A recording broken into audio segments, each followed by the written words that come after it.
चारों ओर देखो, हम एक तबाही के कगार पर खड़े हैं। लेकिन ये तबाही बम या गोलियों की नहीं है। ये तबाही है ध्यान की, यानी अटेंशन की।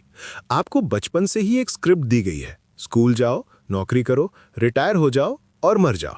क्या आपने कभी सोचा है कि आप हमेशा थके हुए, चिंतित और खाली क्यों महसूस करते हैं? क्योंकि आपका फोकस चोरी हो चुका है। डैन को कहते हैं, अगर आप अपना भविष्य खुद नहीं चुनते तो समाज आपके लिए चुन लेगा। और विश्वास मानिए, समाज की योजना में आपकी खुशी शामिल नहीं है।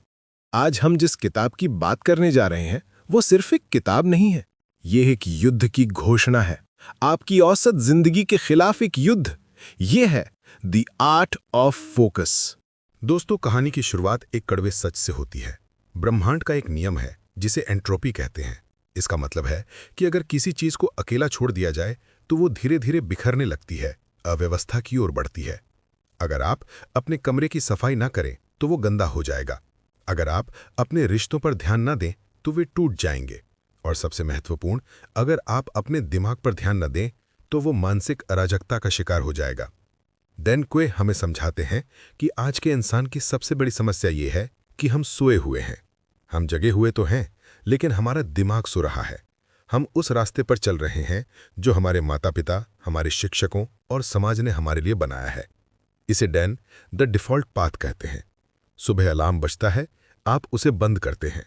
आप सोशल मीडिया स्क्रॉल करते हैं। आप एक ऐसी नौकरी पर जाते हैं जिससे आप नफरत करते हैं। आप घर आते हैं, टीवी देखते हैं और सो जाते हैं। ये एक लूप है, एक ऐसा चक्रव्यूह जिसमें आपकी चेतना मर रही है। जब आपके पास जीवन का कोई अपना लक्ष्य नहीं होता तो आपका दिमाग आपको चिंता, डर और डिप्रेशन से भर देता है। यही मानसिक एंट्रोपी है। आपका दिमाग खाली नहीं रह सकता। अगर आप इसे कोई दिशा नहीं देंगे तो ये खुद को कचरे से भर लेगा। इस भाग में आपको ये समझना होगा कि फोकस का मतलब सिर्फ किसी किताब को ध्यान से पढ़ना नहीं है। फोकस का मतलब है अपने जीवन की बागडोर अपने हाथ में लेना। ये वो शक्ति है जो आपको भीड़ से अलग करती है। जो लोग फोकस करना जानते हैं वे अपनी दुनिया खुद बनाते हैं। जो नहीं जानते वे दूसरों की बनाई दुनिया में मजदूर बन के रह जाते हैं।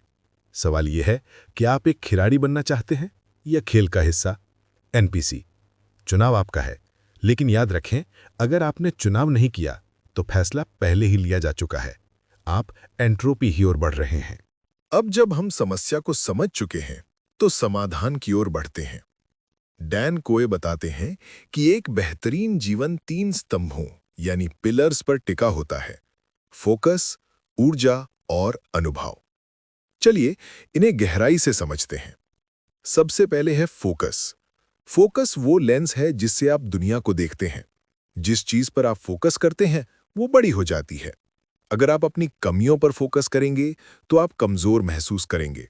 अगर आप अवसरों पर फोकस करेंगे तो आपको रास्ते दिखाई देंगे। लेकिन फोकस को ईंधन की जरूरत होती है, और वो ईंधन है ऊर्जा, यानी एनर्जी। हम अपनी मानसिक ऊर्जा को बहुत हल्के में लेते हैं।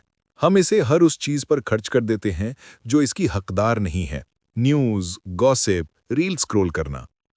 डैन कहते हैं कि आपकी ऊर्जा सीमित है, इसे बचाकर रखना होगा।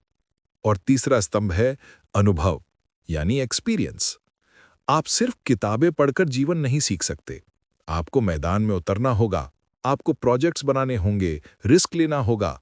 अनुभव ही वो डेटा है जो आपके फोकस को तेज करता है। जरा सोचिए, एक वीडियो गेम में आप लेवल 1 पर होते हैं।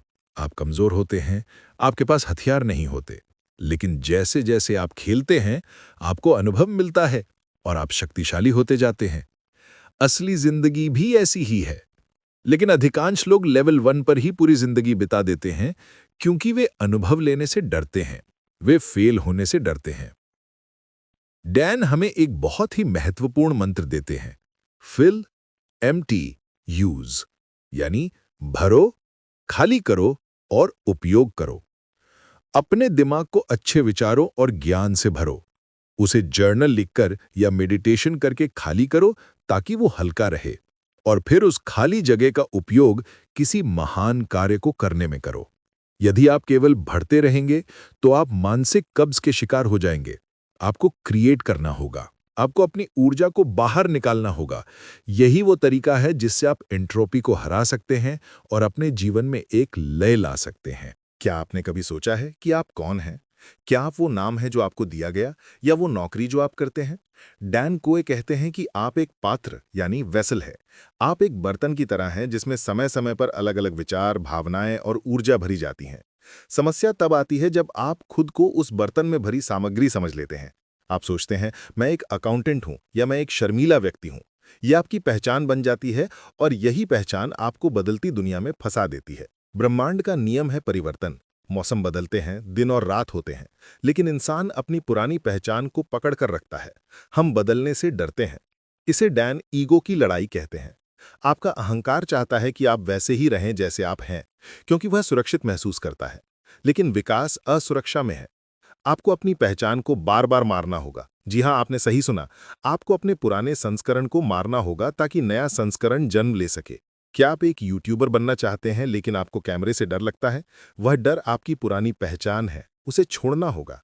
क्या आप अमीर बनना चाहते हैं लेकिन आप खुद को मध्यम वर्गीय मानते हैं? उस सोच को बदलना होगा। यह अध्याय हमें सिखाता है कि हमें कट्टरपंथी खुलेपन का अभ्यास करना चाहिए। इसका मतलब है कि किसी भी विचार को तुरंत खारिज ना करें।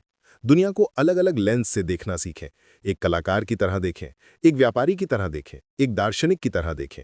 जब आप अपनी पहचान को तरल यानी फ्लूइड बना लेते हैं, तो आप किसी भी स्थिति में ढल सकते हैं। आप पानी की तरह बन जाते हैं और पानी को कोई रोक नहीं सकता। यही वो अवस्था है जहां असली फोकस जन्म लेता है, जब आप अपनी पुरानी सीमाओं से बंधे नहीं होते।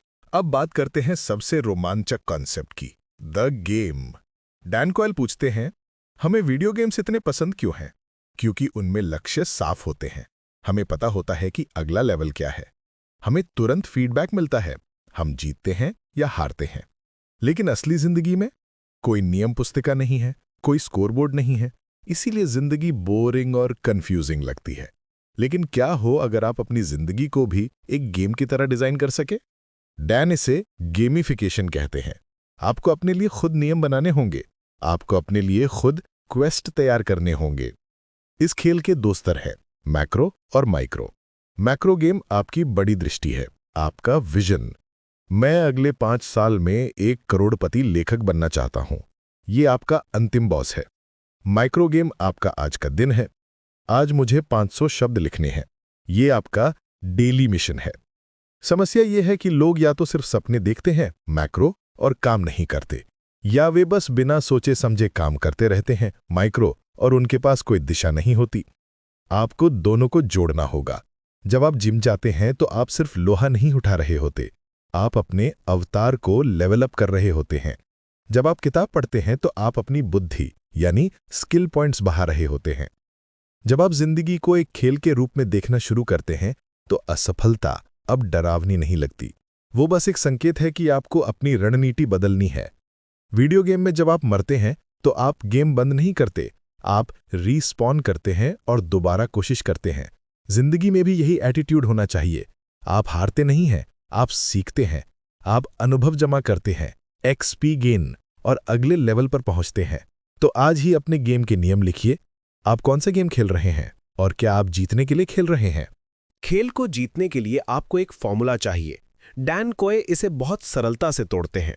पर्पस यानी उद्देश्य, पैथ यानी पथ, और प्रायोरिटी यानी प्राथमिकता। ये सुनने में साधारण लग सकता है, लेकिन 99% लोग इसे गलत करते हैं। सबसे पहले उद्देश्य। लोग अपनी पूरी जिंदगी अपना पैशन खोजने में बिता देते हैं। डैन कहते हैं, पैशन मिलता नहीं है, पैशन बनाया जाता है।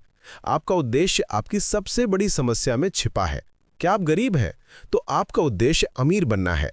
क्या आप अस्वस्थ हैं तो आपका उद्देश्य फिट होना है। अपनी समस्याओं से भागिए मत, उन्हें अपना प्रोजेक्ट बना लीजिए। आपका दर्द ही आपका उद्देश्य है। दूसरा, पथ। जब आपको अपना उद्देश्य मिल गया, जैसे फिट होना, तो आपको एक रास्ता चुनना होगा। क्या आप जिम जाएंगे? क्या आप योग करेंगे? आपको स्पष्टता चाहिए। अधिकांश लोग इसलिए फोकस नहीं कर पाते क्योंकि उन्हें पता ही नहीं होता कि अगला कदम क्या है। अनिश्चितता फोकस की दुश्मन है। अपने रास्ते को इतना साफ कर लें कि आपको सोचना न पड़े। तीसरा और सबसे जरूरी, प्राथमिकता। आपके पास दिन में 24 घंटे हैं, लेकिन ऊर्जा सीमित है। आप सब कुछ नहीं कर सकते। आपको चुनना होगा कि आज के दिन वो एक काम कौन सा है जो आपको आपके उद्देश्य के करीब ले जाएगा। इसे डैन कहते हैं द लेवर, यानी उत्तोलक। वो एक काम जिसे करने से बाकी काम आसान हो जाए। इस फॉर्मूले को एक पिरामिड की तरह देखें। नीचे आपकी प्राथमिकताएं हैं, बीच में आपका रास्ता और सबसे ऊपर आपका उद्देश्य। जब ये तीनों एक सीधी रेखा में होते हैं तब आप फ्लो स्टेट में प्रवेश करते हैं। तब काम काम नहीं लगता, वो पूजा बन जाता है। लेकिन याद रखें, ये सब बेकार है अगर आपके पास एक एंटी विजन नहीं है। एंटी विजन का मतलब है वो भविष्य जो आप बिल्कुल नहीं चाहते। गरीबी, बीमारी, अकेलापन, उस डर का इस्तेमाल कीजिए। वो डर आपको पीछे से धक्का देगा और आपका विजन आपको आगे से खींचेगा। यही वो तनाव है जो आपको रॉकेट की तरह आगे बढ़ाता है। अब हम उस बदलाव की बात करेंगे जो दुनिया में हो रहा है, द शिफ्ट। हम एक औद्योगिक युग, इंडस्ट्रियल एज से निकलकर सूचना युग, इंफॉर्मेशन एज में आ चुके हैं। लेकिन हमारी शिक्षा प्रणाली अभी भी फैक्ट्री वर्कर पैदा कर रही है। स्कूल हमें सिखाते हैं चुप रहो, लाइन में चलो और वही करो जो बताया जाए। लेकिन नई दुनिया में जो लोग सिर्फ आदेश का पालन करते हैं, उन्हें एआई और रोबोट्स रिप्लेस कर रहे हैं। डैन कोए कहते हैं कि भविष्य स्पेशलिस्ट का नहीं बल्कि जनरलिस्ट का है। आपको एक पॉलीमैथ बनना होगा, एक ऐसा व्यक्ति जो कई अलग अलग चीजों को जानता है और उन्हें जोड़ सकता है। शिफ्ट का मतलब है उपभोक्ता यानी कंज्यूमर से निर्माता यानी क्रिएटर बनना। आप दिन भर कंटेंट खाते हैं या आप कंटेंट बनाते हैं, पैसा उसी के पास जाता है जो मूल्य पैदा करता है। और इंटरनेट के इस दौर में मूल्य पैदा करने की कोई सीमा नहीं है। आप अपनी जिज्ञासा का पालन करके पैसा कमा सकते हैं। ये बदलाव डरावना है क्योंकि इसमें कोई गारंटी नहीं है। जब आप डिफ़ॉल्ट रास्ते को छोड़ते हैं तो आप जंगल में अकेले होते हैं। लोग आपको पागल कहेंगे, आपके दोस्त और परिवार वाले शायद आपको ना समझें। लेकिन यही वो कीमत है जो नई अमीरी के लिए चुकानी पड़ती है। आपको अपनी खुद की डिग्री बनानी होगी। इसे स्वशिक्षा कहते हैं। आज आप यूट्यूब, पॉडकास्ट और किताबों से वो सब सीख सकते हैं जो एक एमबीए की डिग्री आपको नहीं सिखा सकती। बस शर्त यह है कि आपके अंदर सीखने की भूख होनी चाहिए। अमीर शब्द सुनते ही आपके दिमाग में क्या आता है? बड़ी गाड़ियां, महल, सोना। ये पुराने अमीर, ओल्ड रिच की परिभाषा है। पुराने अमीर वे हैं जिनके पास बहुत पैसा है, लेकिन उसे भोगने के लिए समय नहीं है। वे अपने बिजनेस के गुलाम हैं। डैन कोए परिचय कराते हैं द न्यू रिच से।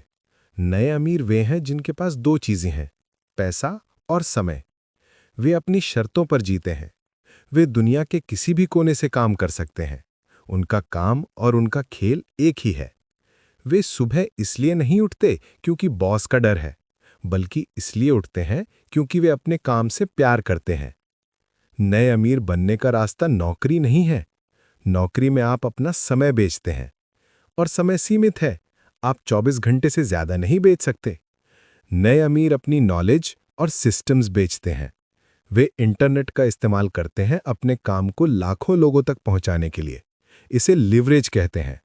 सोचिए, अगर आप एक डॉक्टर हैं तो आप एक दिन में 20 मरीज देख सकते हैं। लेकिन अगर आप स्वास्थ्य पे एक ऑनलाइन कोर्स बनाते हैं तो आप एक दिन में 20,000 लोगों को सिखा सकते हैं। मेहनत एक बार, फल बार बार। यही न्यू रिच का मंत्र है। लेकिन इसके लिए आपको अपनी मानसिकता बदलनी होगी। आपको ये मानना छोड़ना होगा कि पैसा कमाना मुश्किल है या पैसा बुरा है। पैसा केवल एक उपकरण है जो आपको आज़ादी देता है।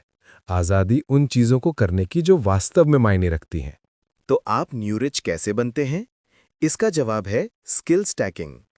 डैन कहते हैं कि किसी एक चीज में दुनिया का बेस्ट बनना बहुत मुश्किल है, लेकिन 2 या 3 चीजों के संगम में टॉप 1% में आना आसान है। भविष्य उन लोगों का है जो कोडिंग के साथ लिखना जानते हैं या जो डिजाइन के साथ मनोविज्ञान समझते हैं। आपको अपनी एक अनोखी स्किल स्टैक बनानी होगी। डैन 4 सदाबहार कौशलों की बात करते हैं जो आपको हर हाल में सीखने चाहिए।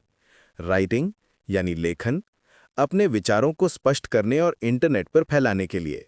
स्पीकिंग यानी बोलना, लोगों को प्रभावित करने के लिए।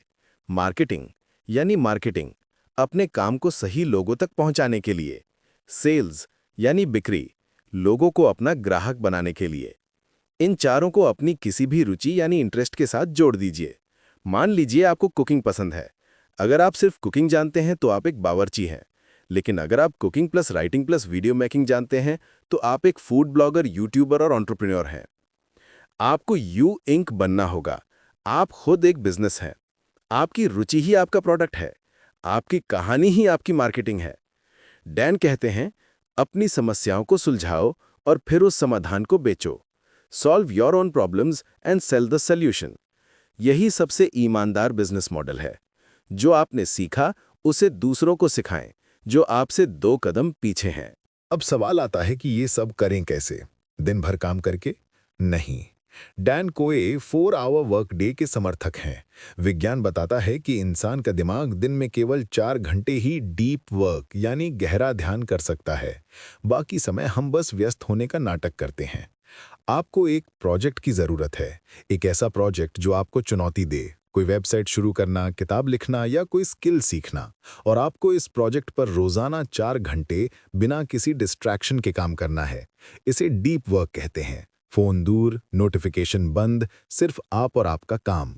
अगर आप साल भर तक रोज सुबह 4 घंटे अपने सपने पर लगाते हैं तो आप दुनिया के 95% लोगों से आगे निकल जाएंगे। बाकी समय क्या करें? बाकी समय आप खाली करें और भरें। टहलें, जिम जाएं, किताबें पढ़ें, परिवार के साथ समय बिताएं। ये आराम आपके दिमाग को अगले दिन के लिए तैयार करता है। याद रखें, productivity is not about doing more, it's about doing what matters. उत्पादकता का मतलब ज्यादा काम करना नहीं है, बल्कि वो काम करना है जो मायने रखता है। व्यस्त होना और प्रोडक्टिव होना 2 अलग बातें हैं। चूहा पहिए पर दौड़कर व्यस्त रहता है, लेकिन वो कहीं पहुंचता नहीं है। शेर दिन भर सोता है, लेकिन जब शिकार करता है तो पूरी ताकत से करता है। शेर बनिए, चूहा नहीं। अंत में हम वापस वहीं आते हैं जहां से शुरू किया था, द वेसल, पात्र। ये पूरी यात्रा, focus, game, skill, new rich, ये सब आपको एक बेहतर पात्र बनाने के लिए है। एक ऐसा पात्र जो ब्रह्मांड की ऊर्जा को संभाल सके। आपका अंतिम लक्ष्य पैसा नहीं है, आपका अंतिम लक्ष्य आज़ादी और चेतना का विस्तार है। जब आप फोकस की कला में माहिर हो जाते हैं तो आप पाते हैं कि असली खुशी किसी मंजिल पर पहुंचने में नहीं, बल्कि रास्ते में है। उस फ्लो में है जब आप काम में इतना डूब जाते हैं कि समय का पता नहीं चलता। डैन कोए की ये किताब हमें याद दिलाती है कि जीवन एक इन्फिनिट गेम है। इसमें कोई गेम ओवर नहीं होता जब तक आप जिंदा हैं। आप हर रोज लेवल अप कर सकते हैं।